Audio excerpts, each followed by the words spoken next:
A Merry Christmas. Joe was the first to wake in the grey dawn of Christmas morning. No stockings hung at the fireplace, and for a moment she felt as much disappointed as she did long ago, when her little sock fell down because it was so crammed with goodies. Then she remembered her mother's promise, and slipping her hand under her pillow, drew out a little crimson-covered book. She knew it very well, for it was that beautiful old story of the best life ever lived, and Joe felt that it was a true guidebook for any pilgrim going on a long journey. She woke Meg with a Merry Christmas and bade her see what was under her pillow. A green-covered book appeared, with the same picture inside and a few words written by their mother, which made their one present very precious in their eyes.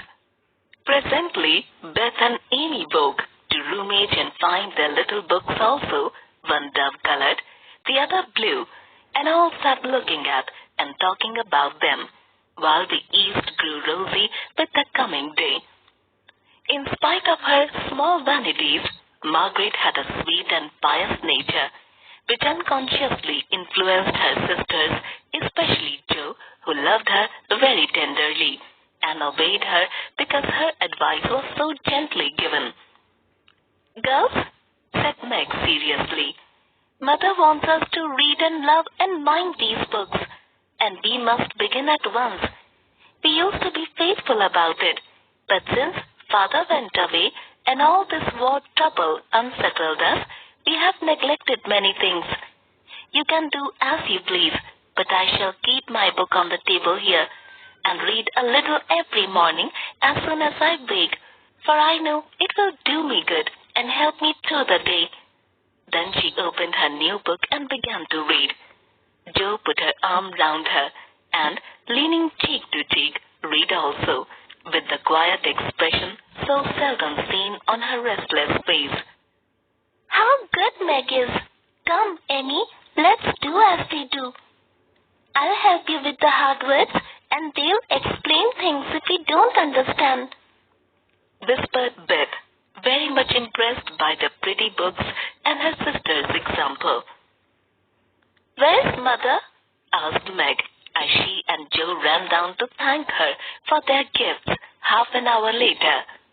"Goodness only knows.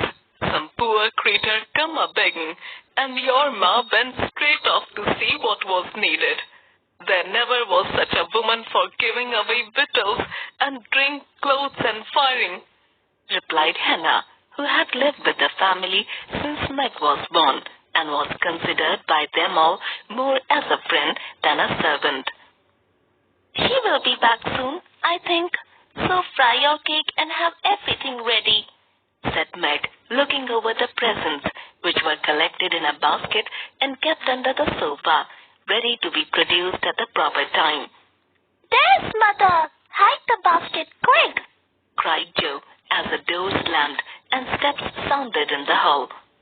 Another bang of the street door sent the basket under the sofa and the girls to the table, eager for breakfast. "Merry Christmas, Mommy! Thank you for our books. We read some and mean to every day," they cried in chorus. "Merry Christmas, little daughters. I'm glad you began at once and hope you will keep on, but I want to say one word before we sit down. Not far away from here lies a poor woman with a little newborn baby. 6 children are huddled into one bed to keep from freezing, for they have no fire. There is nothing to eat over there, and the oldest boy came to tell me they were suffering hunger and cold. My girls, will you give them your breakfast as a Christmas present?" They were all unusually hungry, having waited nearly an hour, and for a minute no one spoke. Only a minute, for Jo exclaimed impetuously, "I'm so glad you came before we began. May I go and help carry the things to the poor little children?" said Beth eagerly. "I shall take the cream and the muffins," added Amy heroically, giving up the articles she most liked. Meg was already covering the buckwheats and piling the bread into one big plate. "I thought you'd do it," said Mrs. March, smiling as if satisfied. "You shall all go and help me, and when we come back, we will have bread and milk for breakfast and make it up at dinner time." A poor, bare, miserable room it was, with broken windows, no fire, ragged bedclothes, a sick mother, wailing baby, and a group of pale, hungry children cuddled under one old quilt, trying to keep warm. How the big eyes stared and blue lips smiled as the girls went in. "Ah, my God, it is good angels come to us," said the poor woman, crying for joy. "Funny angels in hoods and middles," said Joe, and set them laughing. In a few minutes, it really did seem as if kind spirits had been at work there. Hannah, who had carried wood, made a fire and stopped up the broken panes with old hats and her own cloak.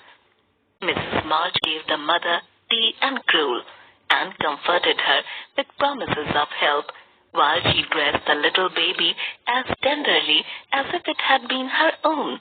The girls, meantime, spread the table, set the children round the fire, and fed them like so many hungry birds, laughing, talking, and trying to understand the funny broken English.